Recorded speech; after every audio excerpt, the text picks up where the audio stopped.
салом алайкум дӯстони азизи ман, иншоллоҳ хубен. Ҳама каса хуш омадем ба канали мо. Навори имрӯза саволу ҷавоб мешава. Ман мехоҳам ки саволҳои шуморо дар шавҳарам тим ҷавоб дия. Мардак видео динагинада ҳама шуморо раҳмат гуфт қанша бизана ки занша ёрдам мекуна. Хаяк шумо беҳтаринену бо ҳама беҳтаринтон гуфтан. شما چی گفتنیم؟ ما چی گفتنیم؟ چی گفتنیم نیستم. باید زن یاردم کنی. ما اوقات خودم میکردگی حلاوت میبرم. یکم جای چشم بندش نیسته. باید ترا یاردم دادم با حلاوت میبرم. نغزه با ترام خرسان میشه، با ترام دوست داری زیاد چیدن میگیره. با دایم مبین مهر محبت زیاد میشه و خودش یک دولته. بهترین. باید سوال میتن که زنتون ویدیو میکنه شما چی با هیچی نمیگین، شما رشک نمیکنین، رشک ندارین؟ نه که حاضی همین زمانه هسته که مثال 10 سال 15 سال پیش یکم کس بلاگر نبود. زمانه هسته که مثال زمانه تکنولوژی تر همین چیز معقول ایتا ما حاضی تر همین زپریتید کنم تو یکم روحی دیگه دمیره. همین چیز معقول ایتا یکم جای چی میگم با چشم بندش هم نیسته. یکم جای چیزش نیسته. تو نه یک ویدیو به معنی کردگی نه یک ویدیو چی کردگی ولی چی میکنن کو در کامنتر می نویسونن که خیلی مرد دایوسی تا جای دایوسیش نیسته. جای دایوسیش نیسته. همین در یک سوتکه اگر 24 ساعت باشه من 48 ساعت قدی زنم 48 ساعت قدی زنم گپ میزنم. یکم چیزش نیسته. هیچ کنا میکنه.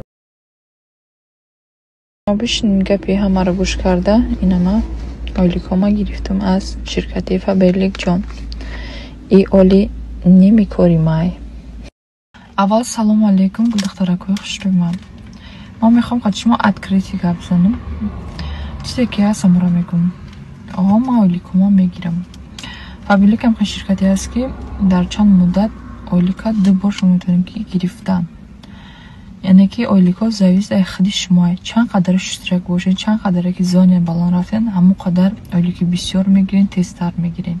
رنج اولی 100,000 نیم اولیکای ما گلدخترکوی خوش رویم. ما روسی هم خرک دارم نمیخوام درآمد من نشان دادم یکی برای شما برای موتیواسیون شما من نشان دادم. من نمیدونم بسیار آدما با کدوم عقلشون فکر میکنن. آدمایی که با عقل میدونن میگن که اپا بسیار فابرلیک میگن. البته که وقتی که فابرلیک درآمد خوب میگیره چه ما فابرلیک نگیم. مهنتی حلاله. در خونه میشینیم سوم خودش آمدن میگیرن که دورای پیش نمیریم خونه به خونه بگردیم.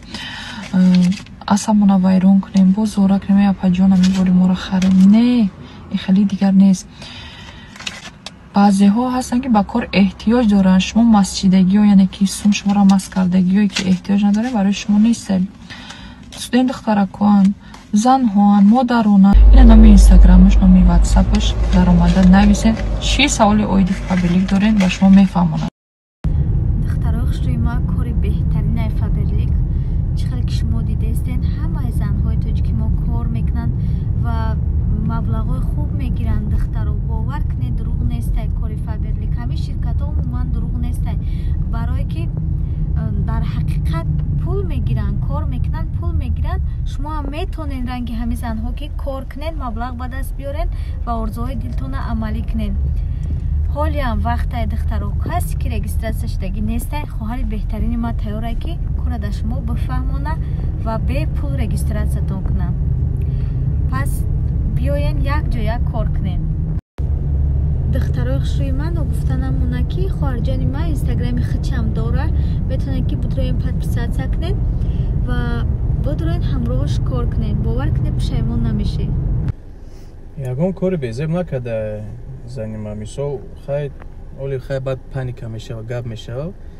مثال لازید یک رقصه بروه مثال شوک بیزه پوشیدگی این مردم ما همی خلیده ما مردم پس زدن نیسته پروسته که مردم ما کم ترک خیلی زود باورن چه خیلی هستن که مقصد ویدیوی نغزه تماشا نمیکنن ویدیوی بعد تماشا میکنن ده فقط همین مردم ما در همین دنیا حاضر زمان ده بدی را بخچون بسیار آوردستن بخچون قبول کردستن بسیار بدی را چیکار نمیکنه. اگه اون جای چیزش نیست خوبی شای مثال نغز میبینه ما یگون کار نمیکنم مثلا تلفن داده سخچه مونتاژ میکنه یگون جای چیزیش نیست هیچ کار نمیکنه نغزه معقولایشه خرسند ازنی ما همین قش بسه خرسند باشه بسه بعد من خود من نشون نمیتونم که او خیلی تخته نشون نمیتی نغزه بازی مثال زمانه همین خیلی زمانه شدگه که تکنولوژیا همه چی کار نمیکنه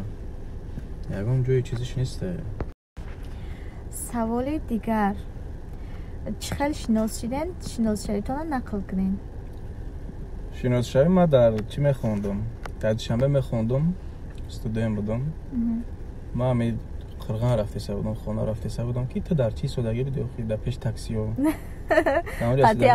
ما مثال ما میرفتم یکم جای چیزیش نیست ما قدام میگرفتم میرفتم بنزین پولی میبرم یک خیلی شما رو به پل بردم شما رو دیدم قطعی اپام دیده نه؟ شما رو به پل بردم ما خونه اپام برومدیم ما پلپیشتکوی پیشنهاد نقل کرده بودم ما خونه اپام برومدیم که در پیش تاکسی های امی سخاوت بودن استادگی بوده بعد یک دیدک مورای بیایم برم تان گفت خیلی من نفهمیدم اول لیکن ایمدم معقول شده ما چی نکردم خیلی سیر بوی ندادم اول ایچ کردم مقصد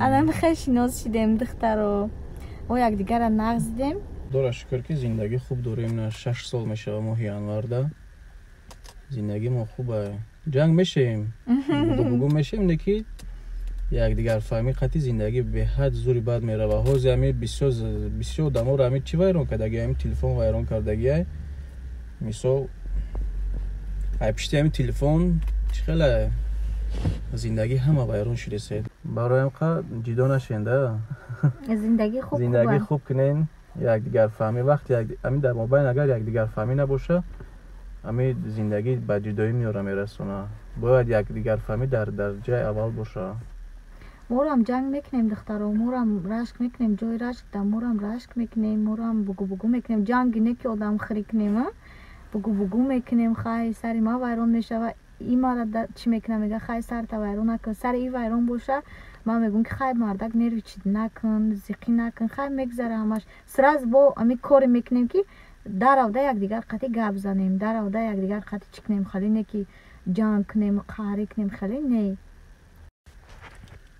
ما اگر ویناوت باشم از سراز یک گل میارم یا دونه گلی کلانه یا دونه گل الان یا دونه گل قطعی دلی مرا میویم همش هم یا گله یا گلشم یا گله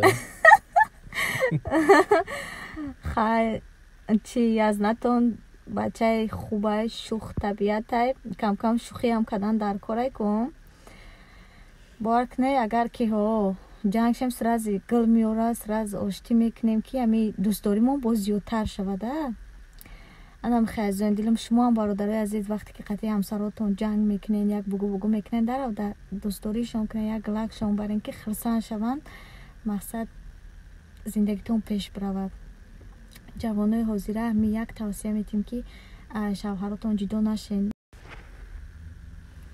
میبینن راه رو داینامی دخترای عروس هم میبینن ای دهانشون آمش یا به خودت زنای خچون اهمیت نمیتنده در امی خونه مثال میاین زناشون خچون هم با وینواتن اهمیت خچون یا خیل زن است خچ خشون نمیکنه یا خیل زن است خچ چی نمیکنه مثال بعد شوش پیش دیگه کسو میره امی قرصه که طرف میشه و میگن ایگه پروسیده مردم باید زنش کمپلیمنت کنه زنم باید شوهرش کمپلیمنت کنه کمپلیمنت یک دیگرشون با چی روزا را میرسونه باید همه طرفه نقض باشه از مثل کمپلیمنت یک طرف باشه قرصه که یک طرف باشه خلاص که یک دیگر را دوست بدارن یک دیگر را دوست بدارن زندگی خوب کنن بعد خوبه چه مای کلیان کشی و دیسکتیک روی چه مای دیگر دخترها نگاه کردن راز خود کردن در دیگر دخترها در زنای خودتون راز خود کنین برادرای عزیز باور کنین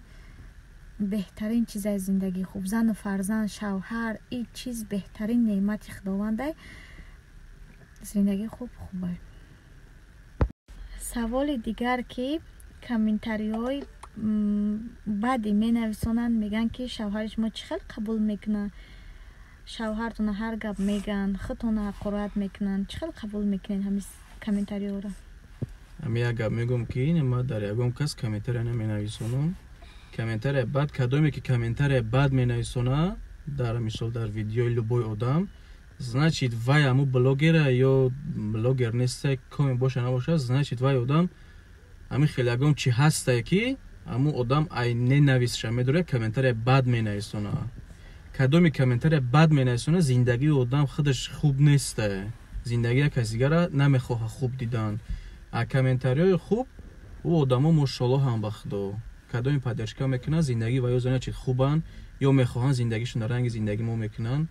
ما همی یک دنیا همی خیلی که زمین زمانه همی خیلی که ما ویدیو میکنیم یک اویله یا ایمو کالونده یا اویله ما پیش ده موتیواسیون میشه که مثلا یک زندگی مثل خوب زندگی کنن. ما را میبینیم دیگه بلاگرها را ما میخوریم که زندگی ما رنگ زندگی هم و برا و یک از گسته که ما را میبینه اکادمی کامنتر بد مینویسونه و را زندگیش بده بخدا زندگیش بده بعد زنا چی تو یگم چی هستی که مثل در تو کامنتر مینویسونه کامنتر بد مینویسونه ننویس داره نسبتی مثل تو так что ما یگم چی هستم نه یگم چی نه بخدا ما خرسند میشیم کدام میرم میبینیم که خرسنده ما خرسندی میکنیم خاطر اون ویدیو را تماشا میکنیم هر دمون میگیم که کایشون خرسندن خدا بخشون بتا مو یگم کس در کامنتر بزیب نمینویسونیم شوهرم عموما یگم کس در نمینویسونه خودم کس که محقولای ما مینویسونمشه گپای خوب مینویسونمشه همه شما در رحمت کسی گپ خوب مینویسونه گپ گنده نویسادم رحمت که ما با گپای گنده شما را چی میکنم پیش میرم دخترای خوشروی ما امروز سوال جواب ما به آخر میرسه شما چی سوالی دارین در کامنتر بنویسونید همراه شوهرم ما انشالله رحمان که دافی دیگه ویدیو دا شما را جواب میتیم و بنویسونید که ویدیو امروزه ما شما را محقول شید یا که نه دستگیری کنید میبینیم که ویدیو چند قلایف میگیره یگون گپی اگر بزیب سوال بزیب جواب داده باشیم عذر زیاد همه شما بخشش میپرسیم گپای خوب مونا بختانه بگیرین گپای بد مونا در کامنتر بنویسونین ما انشالله اصلاح میکنیم انشالله خیلی دوستانی عزیز الله مهربان نگهبانتون باشه همه شما را دوست می‌دارم